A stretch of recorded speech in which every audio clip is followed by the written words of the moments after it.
Good evening, Josh. Welcome to London. Thank you. It's great to be here. Beautiful nights here. I know, it's like we're in the summer, right? They used to call it Lenny weather, because whenever we would conduct at the Shed in Tanglewood, it would be gorgeous out.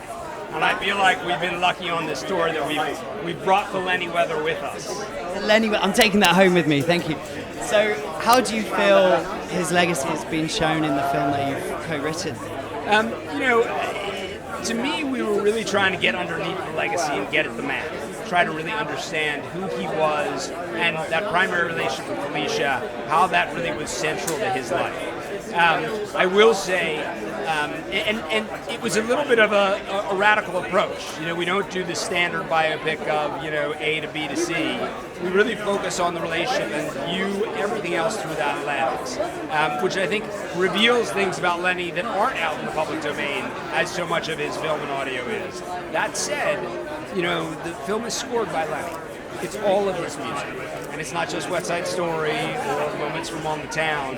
It is moments from Facsimile, his wonderful psychosexual ballet he wrote in the late 40s, which Jerry Robbins choreographed. It's music from Trouble in Tahiti, the opera he wrote while he was on his honeymoon, about marital trouble, of all things. There's music from Songfest and Mass and Chichester Psalms. We really try to make it, span the film. And what I love about that is, one, I think it brings a lot of Lenny's music and music that he conducted to a new generation, a lot of Mahler. But also, it really, what's amazing about that music is it all feels very Lenny to me, and yet it's so varied and rich that it can support an entire film. So I think in that way, hopefully a lot of people will walk out really being touched by, his creation. I can't help but notice you're referring to him as Lenny. Did you know him personally, or do you feel like you've really got to know him in this process?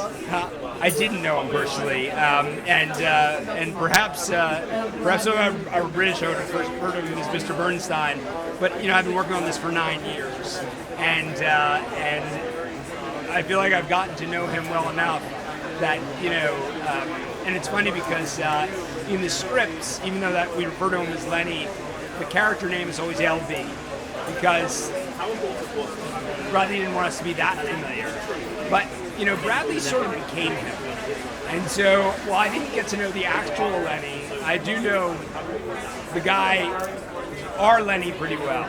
So you get to know Bradley well then, the real Bradley? I think I did, and it was really, what you want out of a collaborator is someone who's as dedicated and focused and passionate as you are. And he was all those things. And it was a tremendous road. Not to mention, I'm from Philadelphia, I'm a huge Eagles fan, and so we had a lot to bond over on that front. And lastly, have you got a favorite musical instrument? Are you a musical man? I grew up playing guitar, I sang a cappella, I played a little piano. I wouldn't say I have a favorite. I particularly love the way Lenny uses clarinet. Especially because it was David Oppenheim's instrument, and David was a early love of Lenny's and a lifetime friend. And so I feel like the clarinet haunts a lot of Lenny's music in the way that, his feelings for David haunted him a bit. So thank you so much. Good luck tonight, and good luck with the film. It's been a long time coming. Thanks very much.